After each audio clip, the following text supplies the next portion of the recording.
गांव धूप में नहाया हुआ है, जहां चिंकी और शेरू शांतिपूर्ण जीवन जीते हैं। हर रात शेरू वफादारी से चिंकी को पोषण पहुंचाता है, जो उसकी अटूट भक्ति का प्रमाण है। शेरू खड़ा है, उसकी आंखें समर्पण से भरी हैं, क्योंकि वह चिंकी के पास रखे भोजन को देखता है।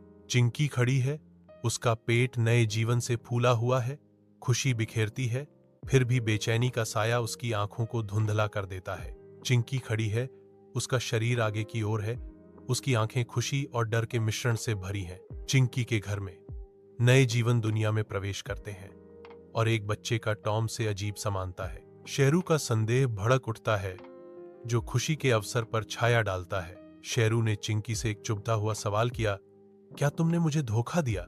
आंसू भर आते हैं। चिंकी की आवाज टूट जाती है, क्योंकि वह सच्चाई कबूल करती है।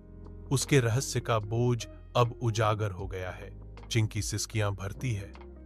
उसका कबूलनामा हवा में भारीपन लिए हुए कमरे में तनाव भर जाता है। खुशी का माहौल टूट गया, उसकी जगह विश्वासघात और पछतावे की कच्ची भावना ने ले ली। चिंकी के घर में नए जीवन दुनिया में प्रवेश करते हैं और एक बच्चे का टॉम से अजीब समानता है। शेरू का संदेह भड़क उठता है, जो खुशी के अवसर पर छाया डालता है। शेरू ने चिंकी से एक चुभता हुआ सवाल किया, क्या तुमने मुझे धोखा दिया?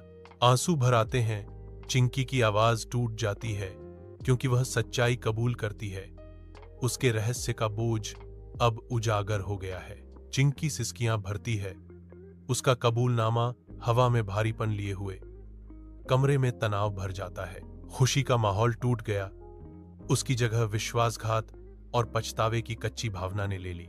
शेरू बच्चों को देखता है, उसकी आंखों में विरोधाभासी भावनाओं का तूफान झलकता है। शेरू दृढ़ संकल्प के साथ कहते हैं, गलती तुम्हारी है, लेकिन इन छोटे बच्चों का क्या दोष है? वह कसम खाता है, उसकी आवाज भावना से भरी हुई है, मैं उन्हें कभी भी पिता की अनुपस्थिति महसूस नहीं होने दूंगा। शेरू बच्चों को गले लगाता है।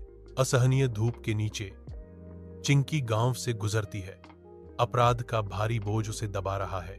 शेरू का अटूट प्यार चुपचाप उसके कदमों का पीछा करता है, जो उसके अदृश्य बोझ की निरंतर याद दिलाता है। चिंकी के गुजरते ही फुसफुसाहटें सुनाई देती हैं।